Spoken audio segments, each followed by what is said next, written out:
Hey TSS fam, Megan here, and I'm so excited to be chatting with my friend, Kennedy Crichlow. Thank you so much for being here. Thanks for having me. She is the founder of Daily Drills, one of my favorite companies. You do everything from activewear to loungewear. You've done, what other categories? You've done swim, you resort. do it all. So I'm so Thank excited to have you here, chat all things Daily Drills. For those of you who don't maybe know the story, the founding story of Daily Drills, talk to me about like what you were doing before and how the concept of Daily Drills came to be. Yeah. Okay, so prior to Daily Drills, I was fresh out of college. I was in startup life, which you can understand. We're both living in it now. But I was actually working for a CPG brand, so in the health and wellness space. And I was doing marketing, just learning from some really great marketing executives, loving that, but kind of always had this itch to do my own thing. I just thought I wasn't going to start that till, mid-30s. Yeah. And then we were in the pandemic, and my best friend and business partner, Mary Ralph, and I were kind of just circulating ideas. She'd always been that friend who had just dropped like little hints here and there, and she always was, I feel like everything she touched honestly turned to gold, and she was like one of the first influencers that I knew and really was a unicorn in the space. Everybody was really like purchasing what she was sharing because it was authentic to her. It was before people were really getting paid for campaigns. It was like you're posting and maybe getting 10% commission. How did you meet Mary Ralph?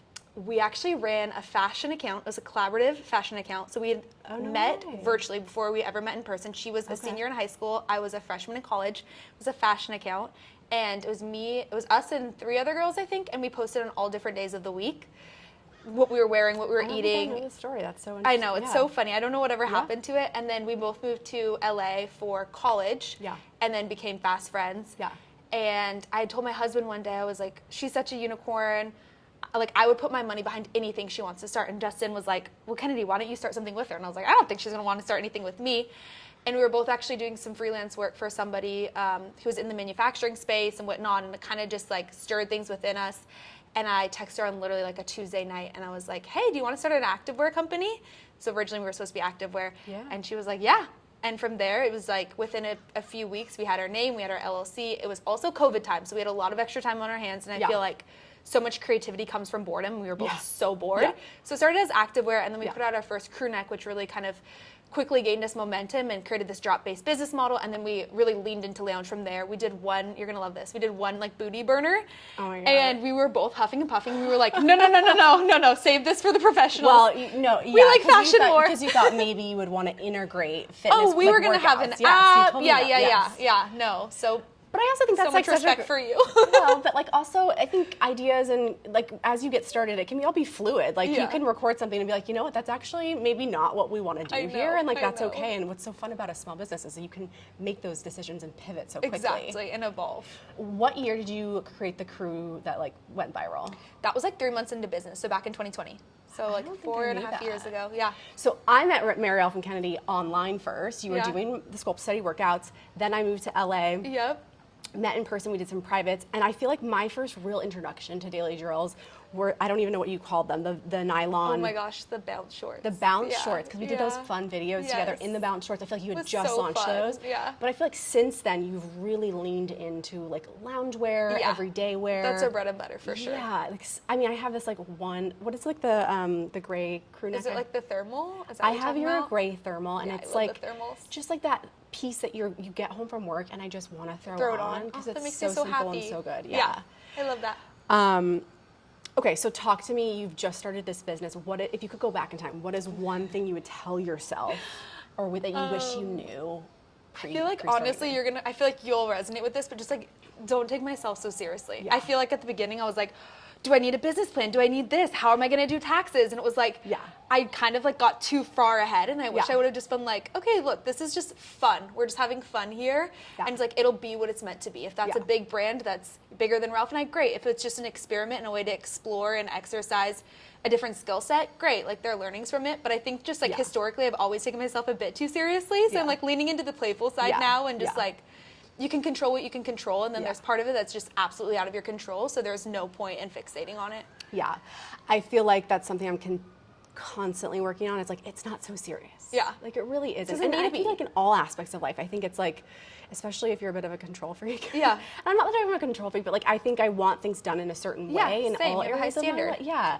but sometimes that can kind of get in the way of actually enjoying the moment that you're in, especially in a startup, especially in the beginning. Because I look back now, and I don't know if you do, but like I look back now, I'm like, God, that was so fun. There was like zero pressure. Oh my gosh, exactly. It was just such a fun time. Yeah. And like I think we'll think hopefully of that in this moment that we're having now too, as we continue to build our companies. I agree. Tell me a little bit more about working with Mary Ralph. Like, I feel like you guys have very different like skill sets. So like, where are you operating in the company? Yeah, it's so funny. So we both started out thinking we're gonna just like do everything together, and maybe like 3 months into business, I was like, Ralph, we should just sit down and write a list of everything we love and everything we hate. Yeah. Just in our day-to-days. Yeah. And our lists were completely opposite. And we were both like, what? You like doing that part of the business? Yeah. So I definitely lean a little bit more operation strategy, and she is very, very creative, which is awesome. We definitely play off of each other, and we both love marketing. Having both come from marketing backgrounds, I feel like that's kind of our secret sauce. But I will say I'm more like looking at the inventory and figuring out like what we need to do in order to push certain SKUs or how we're going to position something seasonally, and then she's figuring out how we're going to execute that in real time, if that makes sense. Yeah. So we work very closely together, but also like I think too, after working with somebody for so long, and you probably feel this with Morgan too, it's like we just know each other's brains so well. Like I can look at something and be like, oh, Ralph's gonna hate this about it, so I can already have our graphic designer go in and make the edits before she even looks at it, which is so nice. Oh my gosh, that's so nice. I feel like too, with me at least, I think it is different when you're working with your partner versus a friend. But even with a friend, like, have you had to learn certain ways to work together to optimize? Like, have you learned, like, hey, Mary Ralph likes working this way, or how we communicate, at least for me and my husband, let's hear. How I'm communicating with him about certain things. I definitely have to make sure that my tone of voice and how I'm approaching a problem is a little bit softer, because I can come off to him a little bit too hard. Yeah, I feel that in my marriage. But I mean, how have you and Mary Ralph, or has it just really been seamless? I think it's definitely, we've like learned each other so well, and I think we both have just like kind of, I feel like it sounds weird, but like when you're in a relationship with someone, you kind of grow to be more similar. So it's like we both really love working in the mornings. Like that's our best time for like creative conversations and meetings. So like I'm not going to put something on her calendar at 6 p.m. Like that's disrespectful to her and her off time. So I feel like things like that we've started to just like flesh out over the years. But I also think too, just like, I think it's just that trust. Like we work so much better when she knows that like anything that she does, I trust fully. Like her instincts are spot on, and she trusts me fully. So it's just like over time, I feel like you like really learn each other. But no, I feel like I love that. I also want to just kind of back up a little bit, because I think we kind of glazed over, like, what is Daily Drills? What do you guys do? Yeah. Okay. Well, we're a lifestyle brand. Yeah. We have drops every other Wednesday at 10 a.m. So we are a drop-based business model, totally by chance. It wasn't the original goal, but we were completely self-funded. And so that's just kind of how it worked. And now we're using it to our advantage and having a lot of fun with it. And then, like you were saying, we do lounge is our primary category, but we also do resort, sport, swim. And then we'll do fun little like seasonal pieces or capsules or partnerships, which is really fun. And it's all destination inspired. So whether that's like here in LA, or we do a lot of international shoots, which are really fun. We just shot in Hawaii. We're doing Copenhagen, Mexico City this year. So we have a lot of fun stuff up our sleeves. And we really just like love to have fun and be spontaneous, and we show the products.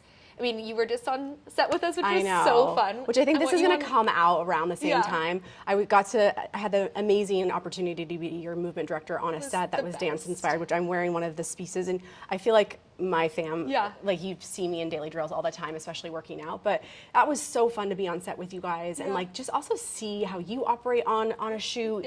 I think that was, I don't know, I had the best time. It was so great. What was the original question? I'm now like, like what you do. And just like having a lot of fun and just showing the pieces how you would actually style them in real life. Like it's not some super like studio focus, like hyper edited, like it really doesn't have a lot of edits. It's how we're actually styling and mixing and matching the pieces. And a lot of our pieces are seasonless, so like they really are meant to be worn year round. Even though we are dropping so consistently, they're meant to be really paired with, you can pair your Harbor crew neck with the seersucker shorts that you bought last spring, so they all kind of build off of each other, which is fun. Yeah, and I think as a company that's just starting out too, like I don't think people understand like the dropship model, if you don't have investors, like how much money you're putting in before you know what is going to sell. I know. It is a bit of a risk in a way, and you're having to like make these calculations. I'm sure you guys have had to see that around like different launches, like how many people are actually going to buy this, and you're having to make that calculation like 6 months to a year out. We've talked about this before. It's Demand planning scary. is so hard because you want to make sure you have enough for everybody, but also you're making this commitment 6 to 9 months in advance, and you're putting a deposit down, and especially when you start testing into new styles and new pieces and you're not sure what the response is going to be like, it's like you don't want it to sell out within 2 minutes. You want everybody to be able to get it, but then you also don't want to be sitting on it for 6 months because then you run into a cash flow issue. Absolutely. Yeah. That's, I mean, I give That's you guys the pain point of the business, but it's also so fun to be able to be putting out new drops every other week. Like that's the privilege of getting to have a drop-based business model. Yeah, I love that. Sorry, I'm just looking at, okay. Talk to me about like best piece of advice you've been given, worst piece of advice you've been given as far as like starting out in the business world. Because I also feel like, you know, you guys started out really young. So young, 23 and 24. Best piece of advice, Ralph always says like just say yes to everything, and I think at the very beginning we truly said yes to everything, like the good opportunities, the bad opportunities, and we tried a lot of new things, and I think that allowed us to really define like who we are in the space and what kind of categories we really want to put out. So I think that was my best piece of advice. And then my worst piece of advice, I think a lot of people told us to stick to one category at the beginning. Like they were like, just do activewear. Like focus on activewear for 4 years and then go into loungewear. Don't be testing into all these categories. People are going to be confused at what you guys are, as who you are as a brand. And Ralph and I were like, that just like doesn't feel us, especially in the wave now. I mean, now more than ever, we're seeing these lifestyle brands which are influencer-led and spearheaded by influencers. And they're able to put out whatever because it's just kind of an extension of them. But like even 4 years ago, it didn't feel as natural. It's like, oh, you can be an influencer with a beauty brand. You can be an influencer with an activewear brand. But the lifestyle element where like you can do a workout, but then you can also sell the workout outfit that you're wearing. Like I feel like that is kind of a newer thing. So I'm really happy we didn't listen to that advice. Also now, I mean, you can look back and be like, well, our number one category is lounge. Yeah, and if we hadn't had tested into it, we wouldn't have known. What about you? What was your my best piece of advice? I think I had a lot of imposter syndrome in the beginning. So it was like, if I'm in the room, like I meant to be in the room, and just really owning that and like building confidence. And I think that's actually something I wanted to ask you, because I think even from when I met you, 4 or 5 years ago, like you've always had such like just a beautiful amount of confidence going into what you do. So do you have any tips for people who are struggling with confidence? Yeah, I feel like such a good question, because I'm not like thinking about that on my day to day, but I do think like having a strong sense of identity and just like knowing who you are and like loving who you are for like what you are and what you're not. Like I know what I'm good at, and I know where my weaknesses lie, and just like leaning into my strengths and owning them and be like, these are God-given strengths that like only I have. I think for so long, especially having that perfectionistic mindset, I thought, oh, well, just because it comes natural to me, like everybody else can do this too. Like this is easy. And I think like really being like, oh no, that's like a gift from God. Like that's a strength, and like not everybody has it, and that's special, and that like is just an ingredient in like a bigger like equation and environment. Like in daily drills, I'm not great at everything, but that's the beauty of it. Like I know what I'm good at, and I like lean into that, and then I bring in other people and their strengths, and so we're all just like, if we're harmoniously kind of working together with our confidence and our skill set, like it's going to be so much more successful. That's long-winded, but I feel like I love that. I love that. Leaning it's into so those important. strengths. I think the worst piece of advice I was given, not necessarily advice, I felt there were a couple people in the beginning that I felt like were trying to take advantage of me when I was just about to launch the app, who wanted equity in the company and made me feel like I didn't have a certain amount of skill sets when it came to business and business development and marketing. And I'm so glad that I had a sounding board with Morgan, who wasn't at the time working with me, but he's always been my sounding board. And, you know, I think if I didn't have the confidence, I would have maybe believed that someone else deserved a very large chunk of equity, which thank God I did not do. Yeah, that's such good advice. So yeah, I just look back and I'm like, oh my gosh. Yeah, it's such a big deal. I feel like when you're starting out and like it's just a concept, you're like, well, it doesn't really matter. Like that's such a small percent. But then when you're 5 years into it, 10 years into it, 5% of equity is a huge chunk. Huge chunk. Yeah. 10%, whatever it is, 1%. Yeah. 0.5. And also just leaning back and trusting that your vision, your unique thought around what you are doing you don't have to, if you have a business degree, amazing, but you don't necessarily have to have gone to school to execute and build a really big business. I agree. I know you do drops every other week, and it's probably gonna be a hard question, but like if you had to pick one piece, like what is maybe a favorite drop or a favorite product that you guys do? I've been honestly really loving the thermals. I think just being pregnant, I've been living in I know those. we haven't talked. You're 32 weeks now. Yeah, When this yeah. comes out, you may have had to have the baby, Yeah. but yeah. Yeah, being the in- thermals, and then obviously the oversized crew is just like, will always have a OG. special place in my heart. And the stripes I've been wearing, the like cotton stripe sets, I think are really fun. I don't know. I like, there's a place in my heart for all the pieces. yeah. Most all the pieces. There are a few that like we didn't need to run. Okay.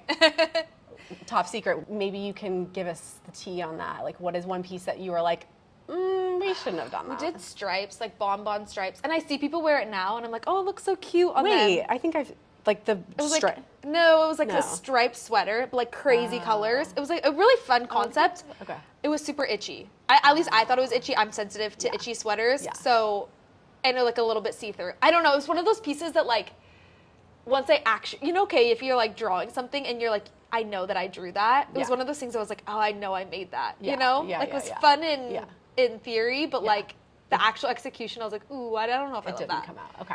Yeah, Okay. but some people still really like that set. So if you like and wear that set, I'm sure it looks so good on you. Yeah. And also, like, kudos to you guys for trying different things. I Yeah. think that's so great. If we have a lot of like entrepreneurs listening, people who maybe are creative, like any advice for someone who has a creative idea on how to build a business? Like, is there something like a tip you would tell them? So generic, but just start. I feel like Yeah. so many people have amazing ideas and they never do anything with Yeah. them. So just start. And also, I had a sweater line before Daily Drills, Love which is this so story. funny. I think it's so important to I say. know. And I mean, we put out one drop and Yeah. it was like, I learned so much. My friends supported me. I figured out how to use Shopify and build a website. Like I did learn a few things, Yeah. but it fizzled out. And Yeah. but it did give me the confidence to then start Daily Drills. So Yeah. it's like your first idea doesn't necessarily need to be your best. And like, if it doesn't take off that first time around, don't be discouraged that like your next idea isn't the best idea, you know? Yeah. So I would just say start, and if I can do it, you can do it. I don't have a business background. Like I didn't have this like big beautiful deck. I didn't have any investors. Like I just had an idea and I rolled with it. And our first products, like I look back and I giggle at some of our first products and like the cut of our first yoga pants that we put out, and we didn't know how to fit things at the time. We didn't know how to like size grade. We were just like kind of flying by the seat of our pants. Is that how you say it? Flying by the seat of your pants? Yeah, I always say those ones Yeah. wrong. But you're like I always I say, did it. I feel like I'm in business school right now. What I've Yeah. learned in the last 4 or 5 years is just like, I'm getting real-time business skills. You're and not gonna learn it in a textbook. No. I also talk about like looking back and giggling. I think about our first activewear drop. And boy, did we So learn funny. so much. I know so But like much. those like mini failures are so important. Yeah. Important. Yeah. Like you have to do it. Yeah. Like you have to experience it. You have to like figure out what didn't work, what Yeah. didn't resonate, and like pivot. Yeah, Ralph and I always say like if you're obsessed with the first thing you're putting out, like you probably started too late. You probably waited too long to put it out. Like you should That's be just great. like semi-embarrassed by the first thing you put out.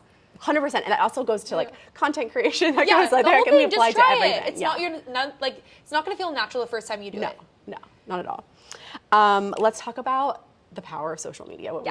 Perfect little segue here. I feel like you and Mary Ralph have done such a beautiful job of bringing your community along the journey of what you're you. creating. How has social media impacted your business?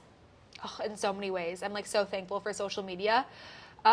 I feel like our personal platforms have nurtured Daily Drills. Daily Drills feels so much bigger than us right now, but at the beginning, it was just like inviting our community and especially Ralph's community, because she had been promoting all these other brands, like I said, and making her 10% commission, but all of her followers were so excited to support her brand. I think that's really powerful and really special and created that original momentum, and now they feed into each other in a very beautiful way. I would say Daily Drills is definitely like my ultimate priority.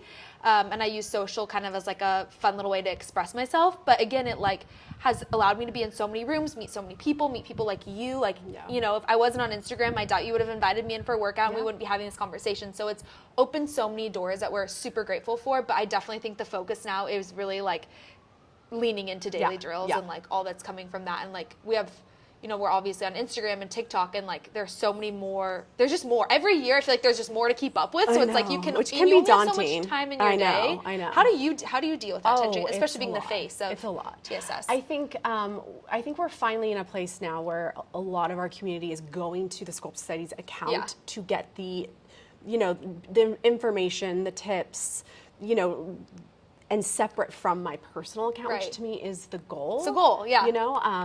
Do you guys find that? Do you find that people are following daily drills for daily drills? My favorite is when I see somebody in daily drills and they have no idea like who we are. I'm like, we're doing something right. Yeah. Which is funny. It's counterintuitive, but like, we're doing something right. I agree. And that's a work in progress because I am the face, yes, but we have 4 trainers now. We've got two meditation teachers. So we definitely have other faces, and it's important to me that like those people are highlighted, those trainers, that talent, and that our community wants to see more of them on the Sculpt Society as well as their own personal channels. Yeah. Let's just piggyback off a little bit about the community. Like, how else are you communicating besides Instagram? Because I feel like you guys do a lot of in real life activations to like meet your community. I've been to your New York pop-up. You've been to Austin. Like, talk to me a little bit about how you do. I want to do more stuff with the community. I feel like you do a really good job at that. Thank you. It's hard, right? Because you're like behind your screen building the business, but then you also want that FaceTime, and especially being a D2C business that's, nationwide, it's like, where do you focus your efforts? Our pop-up was huge for us. That was so special to get to meet people in real life. And then we did a couple like smaller style pop-ups, one in LA, one in Dallas, which was really special as well. But yeah, I think like a lot of it really is through social media at the end of the day, like making sure that all of our DMs are actually responded to, that people, you would die if you read some of our DMs of people just, what should I wear today? I think I might get engaged. It's just like that personal connection. So we might not be in person, but there is that like, important. What size should I wear? What color combo do you think would look the best together? We still do Instagram lives pretty much before every single drop. So that's another way that like virtually we're able to connect with our community and kind of like answer those questions and like get them excited and inspired. But I do love that in-person element. I feel like you're so good at it. What do you guys do? I think you guys are so good at it. Honestly, I think also you activate in a very I feel like you guys are so creative with I was at your Christmas activation, which was so beautiful with Christmas trees. I think for us, yes, virtual always. We have a virtual conversation during our lives, so people can write in while we're before and after, and we can talk to them. I love that. And our members. Pop-ups in real life. Even walks, right? Like community walks. Yeah. We've done, we want to do more of it. Yeah. It takes a lot of effort, but I think it's a lot of effort. There is something about meeting someone in real life and creating that connection that just. We need to do more. Yeah. Yeah. So I think too, just talking about all things social media, things online can look really beautiful. I follow you. It is a beautiful life, but I think sometimes people don't actually see the real, like, what is a real day in the life as a co-founder of a business, I know. It's not sexy. It's Let me tell you that. It is not sexy for anyone who thinks it is. It is not. Half the time I like don't even shower until like 12. Well, I'm working from home these days. So half the time I'm like disheveled until noon. But every day looks different. I think that's the beauty of being a founder, and it kind of never really turns off. So somehow is integrated into all aspects of my life, whether I'm out to dinner with a girlfriend or I'm like actually behind my screen doing emails. My day is actually pretty meeting heavy, which it didn't used to be like that. It used to be way more just like spontaneous and whatever, but as the team grows, it's like we're having to set a lot of very concentrated meetings, and I'm not picturing that on social media because it's either like confidential or it's like our internal team. It just doesn't feel natural. So like I'm picturing the breakfast bowl that I'm like scarfing down during the meeting, So it can sometimes feel like a highlight reel, and I really try to be like honest with my followers about like where I'm at and what I'm processing, but at the same time, like I do want to be a place of like fun and inspiration, and like I want my page to feel light. Like I'm not here to talk on like super serious, political or whatever. That's not who I've ever been on social media. I really just want to like inspire and encourage people that like they can live and like lead a beautiful life and be happy and content wherever they're placed. I feel like you are someone that is very organized. So do you have any like productivity hacks? We were talking with Pia Mans. She uses like Monday.com. Like I use my notes app. Like a shared note all the time. Like anything that you use day to day that you love? We use Monday as well. I do really like Monday. And Slack is also just great, just to like, I try to keep work on my computer and not as much on my phone, just to create that kind of like separation. I know I work best in the mornings, like I was saying, so any like concentrated creative meetings I try to do in the morning. I also know I work better in spurts, so like I love to have like an hour or two window between meetings just to like regroup. I feel like sometimes if you're just like meeting, it's like the last meeting is not getting my best. So like being able to take like a second and just like look up from my computer is really helpful. And coffee. I don't know. Caffeine. Know. Okay, talk to me about baby. We don't know name yet. No, but we know baby that girl. It's a baby girl. Baby girl. How has your pregnancy been? How's that? I mean, I think being pregnant and a co-founder is a lot. Yeah. So how's that journey been for you? I was really sick at the beginning. Yeah. Very, very sick. Yeah. And then finally, once my sickness was wearing off, I actually got a pulmonary embolism. I think you know about this. I got blood clots. I didn't know I had a blood clotting disorder. So that was definitely a huge shock to me and just like very scary and traumatic, to be totally honest. But I feel like having that experience has also given me a lot of perspective on just like what really matters, and that's like my health and the baby's health, and just like slowing down and taking care of myself. After that, it got a little better. My house burned down. So I know. Kennedy's had. So I've like it's been an interesting go, but I feel like I've just been like, well, let's I also pause. had like a lot of peace. Kennedy's not only her office building, but also your home burned down in the Palisades fire, and that, I mean, gosh, that is like, it was a lot. You've now relocated to Orange County. Yeah, I know, crazy. I didn't think I'd ever be saying that, but I feel like in terms of like the pregnancy, after all that happened, I'm like, all that really matters is like the baby's health and my health. Like it really did give me that like grander perspective, and like I think about the mom I want to be, and I want to be a mom who is super wise and is like, you know, here's what actually matters, and it's one thing to say it, and then it's another thing to like live it and be like, you know, all of these like materialistic things, I love them, and they had memories attached, and I think it's silly to say that they didn't mean anything to me, but like what really matters is like the people that I'm surrounded with. And even like going through the health scare, like my husband literally says to me all the time, I didn't know how much I loved you until that happened. And it's like there is just like beauty from the ashes of trauma, more or less. I don't know. So I feel like I'm like this final like season of pregnancy, I'm like feeling so good, and I feel like I have so much to be grateful for, and so much that we're coming out on the other side stronger. And obviously there are hard days, I'm not gonna lie, but like overall I feel good, and I'm just so excited to meet her. I know. You're at the final stretch. Yeah, I'm so excited. Well, you're definitely a glass half full kind of gal, let me tell you. Inhale, release, exhale, zip. That deep breath. Last one. Lifting your pelvic floor, wrapping the whole time. Invert diamond. So strong. Nice. Last one. So strong. Last one. Yes, Kennedy. So good.